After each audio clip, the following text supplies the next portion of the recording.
아래층 다 시끄러워. 삐졌어. 삐졌어. 삐진 어린이 방에 가서 자세요. 네. 아빠도 자. 그래? 잘게 그럼 아빠도. 싫어. 회사 안 가고 잘게. 집에 쌀 떨어지고. 쌀 떨어져 봐요. 얘들아. 자리지? 잘 자고 좋은 꿈 꾸거라. 대답 안 하는데 안 하는데 대답을 아무도 안 하네요. 응? 나 응이라고 했는데. 알았어. 응, 알았어. 이생이 그랬어. 알았어.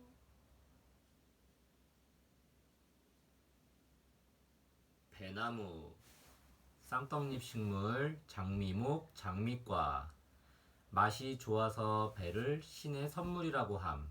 높이 2에서 3m. 잎의 형태, 어긋나며 달걀 모양. 서식하는 곳, 따뜻한 지역. 분포하는 지역, 한국, 일본, 유럽 등. 4월에서 5월에 흰색 꽃을 피우는 배나무는 가을에 열매를 맺어요. 우리나라의 땅과 기후는 배나무를 기르기에 아주 좋아 삼한시대부터 배나무를 길러왔지요. 배는 크게 서양배, 중국배, 일본배의 세 가지 품종으로 나누어요. 우리나라에서 기르는 일본배는 열매의 맛이 좋아 전 세계적으로 유명해요. 유럽 일대와 터키 지방에서 기르는 서양배는 표주박 모양인데 수확한 뒤에 익혀야 맛이 좋아져요. 배는 열을 낮추고 오줌이 잘 나오게 하여 한방에서 약의 재료로도 많이 쓰여요. 팥배나무, 쌍떡잎 식물, 장미목, 장미과. 가을이 되면 나뭇잎이 노랗게 변하고 열매는 파달 모양으로 익어요. 청실배나무, 쌍떡잎 식물, 장미목, 장미과. 청실배나무는 황실배라는 이름으로 많이 길렀지만 요즘은 찾아보기 어려워요. 전라북도 진안과 정읍에 있는데 둘 다 천연기념물이에요. 까마귀 날자 배 떨어진다. 네 글자로 된 한자어 가운데 교훈이나 유래가 담긴 말을 사자성어라고 해요. 보통 중국의 이야기에서 전해오는 것이지요. 하지만 우리나라에서 만들어진 말도 있는데 오비일학도 그중 하나예요. 이 말은 조선시대의 학자 홍만중이 지은 옛날 이야기와 사람들 사이에서 떠도는 속담 등을 모아놓은 책인 순우지에 나와요. 오비일학이란 까마귀 날자 배 떨어진다라는 뜻으로 아무런 관계도 없는 일이 동시에 일어나 괜한 의심을 받게 된다는 뜻을 담고 있어요. 동화 테오도어 폰타네의 배나무 할아버지. 백합 외떡잎 식물, 백합목, 백합과. 나리꽃이라고도 함. 높이 60에서 100cm. 잎의 형태 어긋나며 가늘고 김. 서식하는 곳, 서늘한 곳, 분포하는 지역, 한국, 일본, 중국 등. 백합은 햇빛이 직접 쬐지 않는 숲이나 나무 그늘에서 자라는 여러 해 살이 풀이고 70에서 100여 종이 있어요. 꽃이 아름다워 사람들이 많이 심고 길러요. 백합의 꽃은 줄기의 끝에 2개에서 3개가 옆을 향해 달리며 나팔 모양으로 생겼어요. 꽃 색깔은 흰색이지만 꽃밥은 노란색이고 향기가 아주 좋아요. 참나리, 외떡잎 식물, 백합목, 백합과. 중국이 고향이지만 우리나라 산과 들에서도 볼 수 있는 여러 해살이 풀이에요. 빨간 꽃잎에 전무늬가 있어요. 히아신스, 외떡잎 식물, 백합목, 백합과. 꽃이 초여름에 종 모양으로 모여 피어요. 보라색, 분홍색, 붉은색, 흰색 등으로 꽃 색깔이 다양해요. 백합이 된 소녀. 독일에서 전해 내려오는 이야기예요. 할츠산 기슭의 아리스라는 예쁜 소녀가 어머니와 함께 살고 있었어요. 어느 날 아리스가 사는 곳으로 마음씨가 고약한 성주가 사냥을 나왔어요. 아리스를 본 순간 마음을 빼앗긴 성주는 하인들을 시켜 아리스를 성으로 데려오게 했어요. 아리스는 어떻게 해서든 도망치려고 했지만 마음대로 되지 않았지요. 결국 아리스는 성으로 끌려가게 되었어요. 그런데 성으로 간 아리스는 온데간데 없이 사라지고 아리스가 있던 자리에 백합이 피어났다고 해요. 동화 루이자 메이 올컷의 심술쟁이 엉겅퀴와 백합. 벚나무 쌍떡잎 식물 장미목 장미과. 합천 해인사에 보관된 팔만대장경 경판을 만드는 데도 쓰임. 높이 약 20m, 잎의 형태 어긋나며 달걀 모양으로 끝이 뾰족함. 서식하는 곳 산지, 마을 주위. 분포하는 지역 한국, 일본, 중국 등. 분홍색 또는 흰색의 꽃이 잎보다 먼저 피는 벚나무는 꽃이 필 때뿐 아니라 질 때도 아름다워요. 꽃잎이 우수수 떨어지면 마치 봄에 하얀 눈이 내리는 것처럼 보이지요. 벚꽃은 다른 꽃과 다르게 벌이 먹는 꿀샘과 개미가 먹는 꿀샘이 따로 있어요. 이 중 개미가 먹는 꿀샘을 밀샘이라고 해요. 밀샘에는 단물이 마치 이슬처럼 맺혀 있어서 개미를 불러들이고 진딧물 같은 해충을 쫓아내지요. 벚나무는 나무 껍질이 진한 갈색이고 옆으로 벗겨져요. 옛날에는 창과 칼자루를 만드는 데에 사용했어요. 가락지나물, 쌍떡잎 식물, 장미목, 장미과. 줄기는 누워서 땅을 기며 자라지만 윗부분은 곱게 자라요. 뱀이나 벌레에 물렸을 때 치료제로도 사용해요.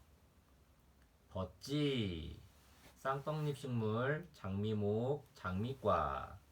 벚나무의 열매로 5월에서 7월에 노란빛을 띤 검붉은색으로 익어요. 벚꽃이 일찍 피면 풍년. 우리 조상들의 지혜가 담긴 속담 중에는 벚꽃이 일찍 피면 풍년이라는 말이 있어요. 벚꽃이 일찍 피었다는 말은 4월의 날씨가 따뜻하다는 것을 나타내요. 온도가 높으면 꽃잎이 빨리 자라서 빨리 피고 빨리 지기 때문이지요. 또한 4월의 온도가 높으면 곡식과 열매가 한창 익는 8월의 온도도 높기 때문에 열매나 곡식이 잘 자라서 풍성한 가을을 맞이할 수 있게 되지요. 그래서 벚꽃이 일찍 피면 풍년이 든다는 속담이 나온 거예요. 이와 비슷한 뜻을 가진 벚꽃과 관련된 속담에는 벚꽃 싹이 일찍 바래지면 여름 날씨가 좋다가 있어요. 동화 방정환의 벚꽃 이야기. 복숭아나무, 쌍떡잎 식물, 장미목, 장미과.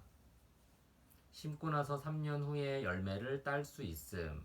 높이 3m, 잎의 형태 어긋나며 길쭉하고 끝이 뾰족함.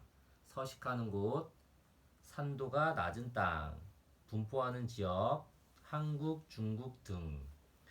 복사나무라고도 하는 복숭아나무는 대부분 열매를 먹기 위해서 키워요. 우리나라에서 사과나무, 귤나무, 감나무, 포도나무에 이어 많이 기르는 나무이지요.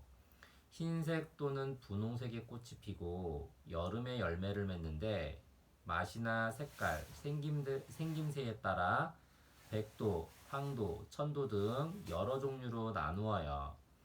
추위가 심한 곳이나 비가 많이 내리는 곳에서는 잘 자라지 못하고 햇빛을 많이 받아야 열매의 맛이 좋아져요. 국수나무, 쌍떡잎 식물, 장미목, 장미과. 꽃이 많이 피고 꿀이 많아 벌을 기르는 농가에서 많이 키워요. 가지의 속을 밖으로 밀어내면 국수가닥과 모양이 같아 국수나무라고 해요. 조팝나무. 쌍떡잎 식물, 장미목, 장미과. 꽃이 핀 모양이 마치 튀긴 좁쌀을 붙인 것 같아서 조밥나무라고 했는데 발음이 변해서 조팝나무가 되었어요.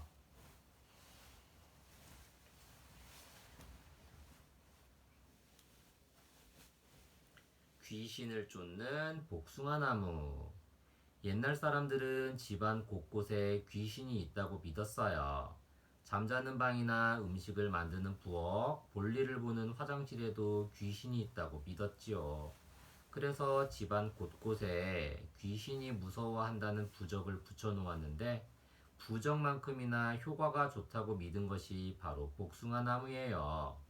그래서 귀신을 쫓는데 복숭아나무 가지를 이용하고 아이가 1세가 될 때 복숭아 모양의 반지를 끼워주기도 했어요. 동화 로알드 달의 제임스와 슈퍼 복숭아.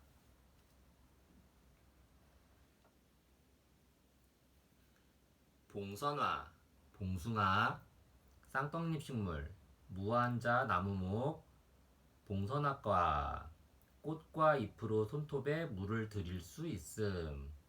높이 60cm 정도. 잎의 형태 어긋나며 가장자리가 톱니 모양.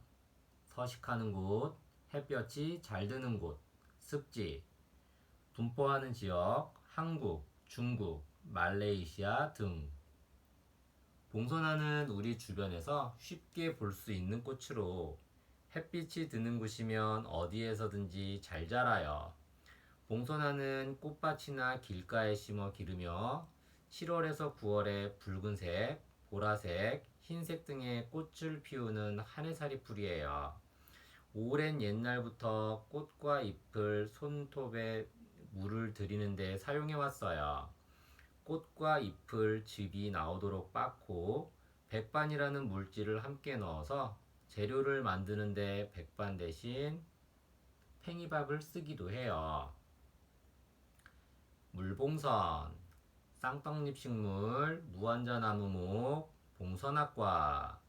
우리나라 각지의 산이나 들의 습지나 냇가에서 자라요. 줄기는 곧게 서서 자라고 잎의 가장자리에 톱니가 있어요. 람부탄, 쌍떡잎 식물, 무한자나무목, 무한자나무과. 익기 전에는 밤송이처럼 생겼으며 익은 후에는 멍게와 비슷한 열대과일이에요. 열매살은 흰색이고 달며 신맛이 있어요.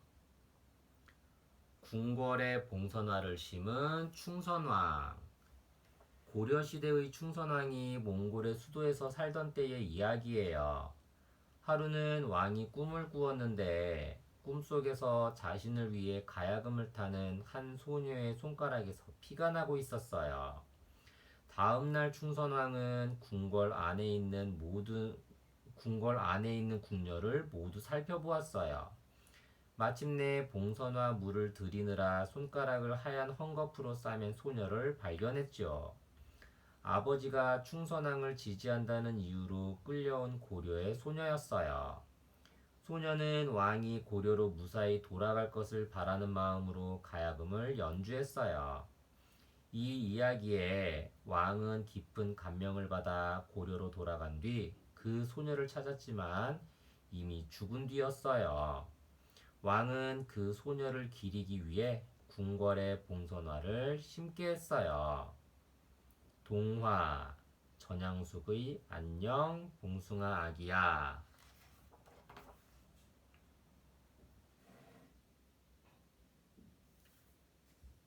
분꽃 쌍떡잎 식물 중심자목 분꽃과. 여러 색깔의 꽃이 섞여서 피기도 함. 높이 60에서 100cm.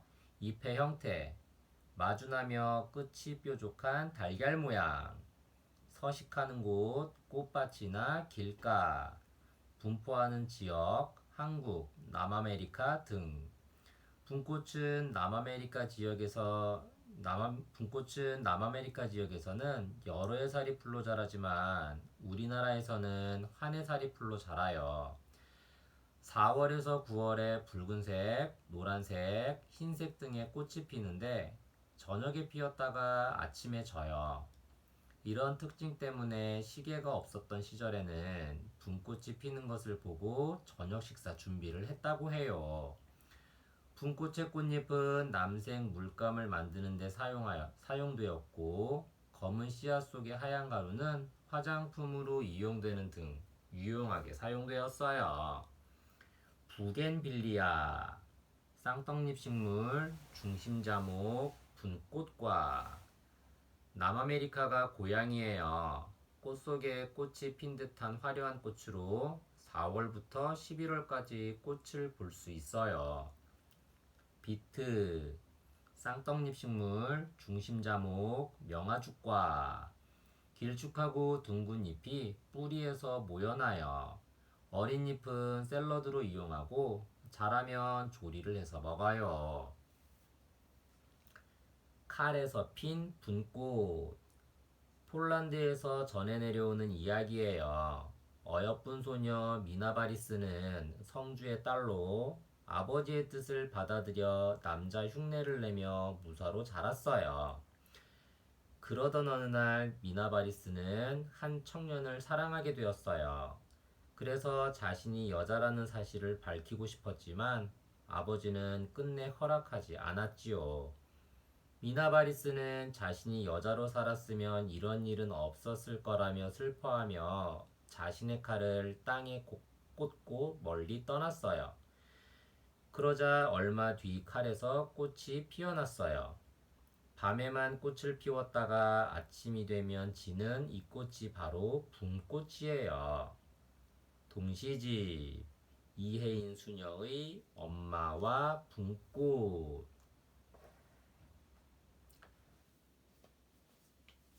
비비추 외떡잎 식물 백합목 백합과 꽃이 대롱 모양이며 한쪽으로 치우쳐서 달림 높이 30에서 40cm 잎의 형태 달걀 모양의 타원형 서식하는 곳 산지의 냇가 분포하는 지역 한국, 일본, 중국 비비추는 연한 자주색의 예쁜 꽃을 보려고 심어 기르는 여러 해살이 풀이에요. 봄에 돋아나는 어린 잎은 나물로 먹을 수 있어요. 비비추라고 부르는 이유는 어린 잎에서 거품이 나올 때까지 손으로 비벼서 먹기 때문이라고도 하고 잎이 비비 꼬인 듯한 모양 때문이라고도 해요. 어느 곳에서든 잘 자라지만 주로 물기가 많고 그늘진 곳을 좋아해요. 원추리 외떡잎 식물 백합목 백합과 먹으면 마음이 안정된다고 하여 근심을 잊게 하는 풀이라는 뜻의 망우초라고도 불러요. 옥잠화 외떡잎 식물 백합목 백합과 잎의 모양이 비비추와 비슷하지만 꽃이 비비추보다 조금 더 크고 흰색이에요. 흰색 꽃봉오리가 옥으로 만든 비녀를 닮아 이름이 붙여졌어요. 가실과 설시녀 삼국시대 이야기예요. 신라에 살던 설시녀의 아버지는 국경을 지키라는 나라의 명령을 받아 멀리 떠나야 했어요. 하지만 설시녀를 좋아하던 가실이 설시녀의 아버지 대신 그 길을 떠났지요. 6년이 지나도록 가실이 돌아오지 않자 딸을 걱정한 아버지는 다른 사람과 결혼하라고 재촉했어요. 하지만 설시녀는 마당에서 핀 비비추가 질 때까지만 가실을 기다리겠다고 했어요. 비비추의 꽃은 해마다 계속해서 피고 지며 설시녀의 그리운 마음을 달래주었어요. 마지막 꽃이 떨어질 때쯤에 마침내 가실이 돌아와 둘은 결혼을 해 행복하게 살았어요.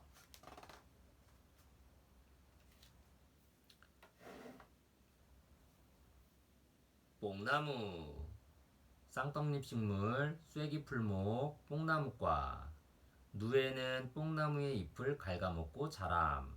높이 20m, 잎의 형태, 어긋나며 가장자리가 톱니 모양.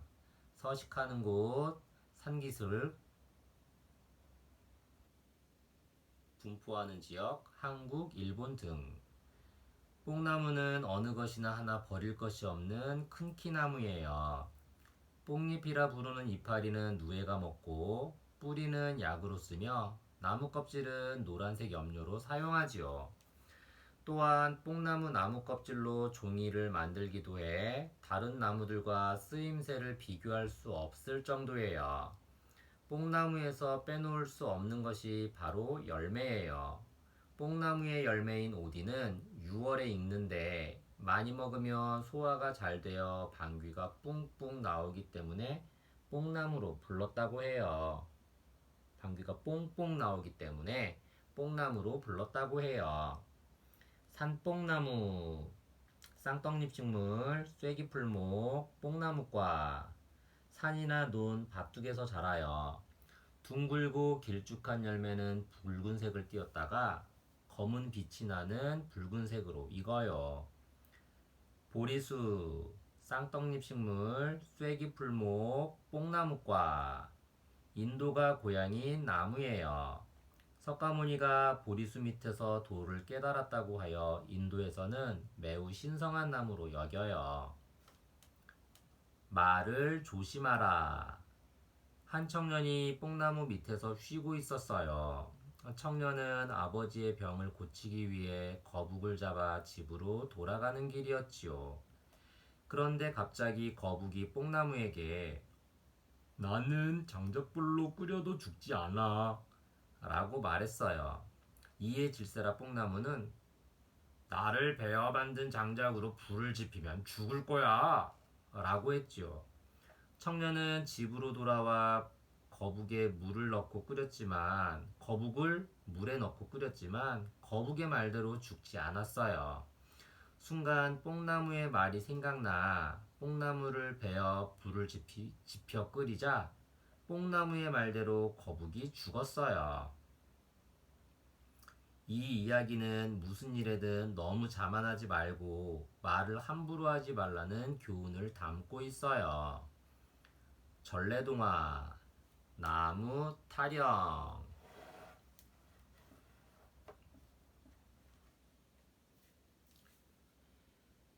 산수유나무, 쌍떡잎 식물, 산영화목, 층층나무과. 3월에서 4월에 잎보다 꽃이 먼저 핌. 높이 4에서 7m, 잎의 형태, 마주나며 끝이 뾰족함. 서식하는 곳, 산, 햇볕이 잘 드는 곳. 분포하는 지역, 한국, 중국. 우리나라 남쪽 지방에서 잘 자라는 산수유나무는 봄을 알리는 나무예요. 3월에서 4월에 개나리나 진달래보다 먼저 노란색 꽃이 피어서 봄이 왔다는 소식을 전해주지요. 산수유나무의 꽃은 생강나무 꽃과 닮았는데 가지를 꺾어 냄새를 맡아보면 쉽게 구별할 수 있어요. 생강나무에서는 생강나무가 나기 때문이지요. 또 산수유나무는 나뭇가지에 매달린 꽃의 꽃자루가 생강나무보다 길어요. 산수유 열매는 8월에서 10월에 붉은 빛깔을 띠며 있고 한약과 마시는 차를 만들 때 쓰여요. 산딸나무, 쌍떡잎 식물, 산영화목, 층층나무과. 열매가 딸기와 비슷해서 산딸나무라고 해요. 대금, 피리, 단소 등과 같은 목관악기의 재료로 사용해요. 층층나무, 쌍떡잎 식물, 산영화목, 층층나무과. 산지의 계곡 숲속에서 자라는데 가지가 층층으로 달려서 수평으로 퍼져요. 오줌 싸개 아이들을 위한 산수유. 어린아이들은 밤에 자면서 이불에 오줌을 싸는 경우가 종종 있어요. 그럴 때면 오줌을 싼 아이에게 곡식을 까부르는 키를 뒤집어 씌워 마을에서 소금을 얻어오게 했지요. 소금이 나쁜 기운을 물리쳐준다고 믿었을 뿐만 아니라 오줌으로 빠져나간 소금기를 보충해준다는 의미였다고 해요. 또 부끄러움을 알게 해 오줌을 싸지 않게 하려는 뜻도 있었어요. 그럼에도 불구하고 계속 오줌을 싸는 아이에게는 산수유 열매를 물에 끓여 먹였어요. 산수유 열매가 오줌 싸개 아이들에게 효과가 있기 때문이에요.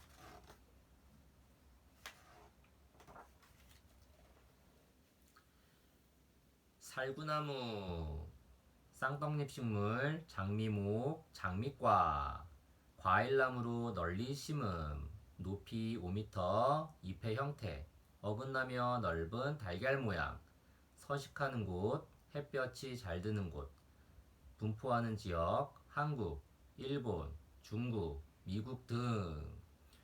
중국이 고향으로 과일나무로 널리 심으며 추위에 강해요. 살구 열매는 7월에 노란색이나 노란빛을 띤 붉은색으로 익어요. 열매는 겉에 털이 나 있고 시큼하면서도 달콤한 맛이 나 주로 날것으로 먹어요. 살구씨에서 나오는 기름은 약재나 화장품을 만드는 데 써요. 꽃은 연한 분홍색으로 4월에 잎보다 먼저 피는데 곱고 아름다워 여러 문학작품에 자주 나와요. 비파나무, 쌍떡잎 식물, 장미목, 장미과. 중국과 일본의 남쪽 지방이 고향으로 겨울이 따뜻한 곳이라면 어디든지 잘 자라요. 10월에서 11월에 꽃을 피우고 6월경에 열매가 익어요. 모과나무, 쌍떡잎 식물, 장미목, 장미과. 9월에 노란색으로 익는 모과는 향기가 좋지만 신맛이 강해서 그냥 먹기보다는 주로 차나 약재로 이용해요. 살구 도둑은 누구일까? 중국의 역사책 삼국지에 나오는 조조는 살구나무를 좋아했어요. 그래서 자신의 집들에 심어놓고 아끼며 소중히 보살폈지요. 그런데 어느 날부터인가 열매가 조금씩 줄어들었어요. 조조는 범인을 잡기 위해 한 가지 꾀를 내었어요. 집에서 일하는 사람들을 모두 모아놓고 맛없는 개살구나무를 모두 베어버려라 라고 명령했어요. 그러자 그중 한 사람이 아닙니다. 이 살구는 맛이 참 좋아. 베어버리긴 너무 아깝습니다. 라고 말했지요. 이렇게 조조는 살구를 훔친 도둑을 잡았어요. 살구 맛을 안다는 건 그 살구를 맛보았다는 증거가 되니까요. 동시집 신현득의 살구씨 몇만년.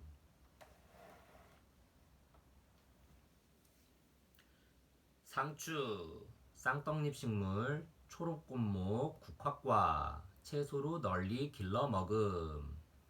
높이 90에서 120cm, 잎의 형태, 뿌리에서 나온 잎은 타원 모양, 서식하는 곳, 어디서나 잘 자람, 분포하는 지역, 한국, 일본, 중국, 미국 등. 상추는 아주 오랜 옛날부터 길러 먹은 채소로 우리나라에는 중국을 통해 들어왔고 중국의 책에 고려의 상추가 품질이 좋다는 기록이 있어요. 보통 봄에 씨를 뿌려서 초여름에 잎줄기를 뜯어먹지요. 어디서든 잘 자라서 어린 싹을 옮겨 심어도 잘 자라는 편이에요. 잎상추와 포기상추 등이 있으며 물만 주면 벌레가 잘 생기지 않고 잘 자라서 쉽게 기를 수 있지요. 상추는 많이 먹으면 잠이 오는데 상추 줄기에서 나오는 우윳빛 즙에게 잠이 잘 오게 하는 성분이 있기 때문이에요. 캐모마일, 쌍떡잎 식물, 초록꽃목, 국화과. 햇볕이 잘 드는 곳에서 자라고 추위를 잘 견뎌요. 긴장을 풀어주고 몸을 따뜻하게 해주는 효과가 있어 주로 차로 마셔요. 더덕, 쌍떡잎 식물, 초록꽃목, 초록꽃과. 숲속에서 자라며 뿌리는 도라지처럼 굵고 자르면 흰색의 즙이 나와요. 음식으로도 먹고 약재로도 사용해요. 상추쌈에 고추장이 빠질까? 상추쌈은 상추에 밥을 싸서 고추장이나 된장을 넣어 먹는 음식이에요. 우리나라 사람들은 고기를 먹을 때 상추쌈을 해 먹지요. 상추쌈에 고추장이나 된장이 없으면 맛이 밍밍해서 뭔가 허전한 느낌이 들어요. 상추쌈에 고추장을 빼놓을 수 없다는 뜻을 가진 상추쌈에 고추장이 빠질까라는 속담은 서로 긴밀한 관련이 있어 언제나 붙어 다니는 경우에 사용해요. 바늘 가는데 실 간다라는 속담도 같은 뜻으로 쓰여요.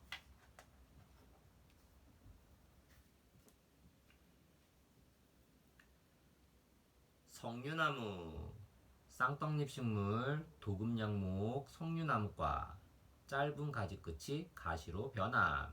높이 5에서 7m.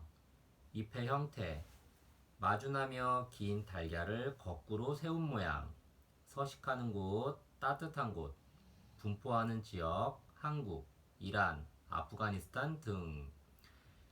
석류는 서양을 대표하는 미인인 이집트의 클레오파트라 여왕이 즐겨 먹은 과일이에요. 그래서 미인의 과일로 불리기도 해요. 따뜻한 지역에서 자라는 석류는 가을에 빨갛게 익는데 잘 익으면 껍질이 터져요. 그 안에 붉고 투명한 알갱이가 가득한데 맛이 새콤달콤해요.